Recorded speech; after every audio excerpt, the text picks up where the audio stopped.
কোনোভাবেই থামছে না ইসরায়েল হামাস সংঘাত। ফিলিস্তিনের অবরুদ্ধ গাজায় প্রায় 7 মাস ধরে তাণ্ডব চালাচ্ছে ইসরায়েলি বাহিনী। আকাশ ও স্থলপথে চালানো হামলায় উপত্যকাটি ধ্বংসস্তূপে পরিণত হয়েছে। ক্ষতিগ্রস্ত হয়েছে গাজার 80,000-এরও বেশি ঘরবাড়ি। মাথা গোঁজার ঠাঁই হারিয়েছেন লাখ লাখ ফিলিস্তিনি। এসব বসতবাড়ি ঠিক করতে কত সময় লাগবে তাই জানিয়েছে জাতিসংঘ।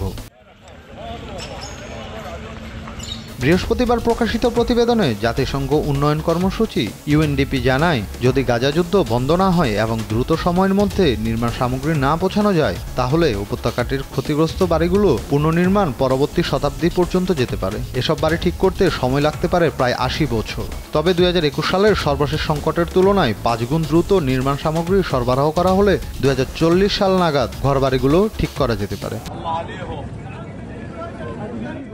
ফিলিস্তিনের চলা বর্তমান সংঘাতের উপর ভিত্তি করেই এই অনুমান করেছে ইউএনডিপি।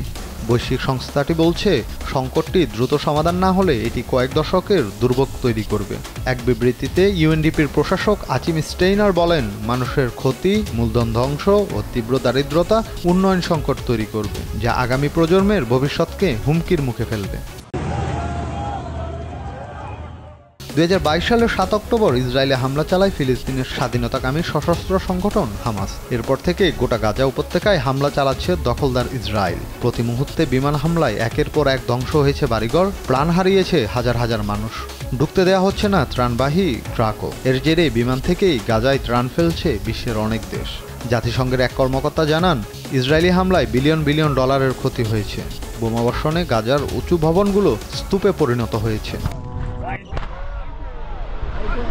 হামাস নিয়ন্ত্রণাধীন গাজা স্বাস্থ্য মন্ত্রণালয়ের তথ্যমতে ইসরায়েলি হামলায় গাজায় প্রাণ হারিয়েছে 34,500 ফিলিস্তিনি, যার অধিকাংশই নারী ও শিশু। ইসরায়েলি হামলার জেরে গাজায় 23 লাখ মানুষ অভ্যন্তরীণভাবে বাস্তুচ্যুত হয়েছে, যা উপত্যকাটির মোট জনসংখ্যার 80%।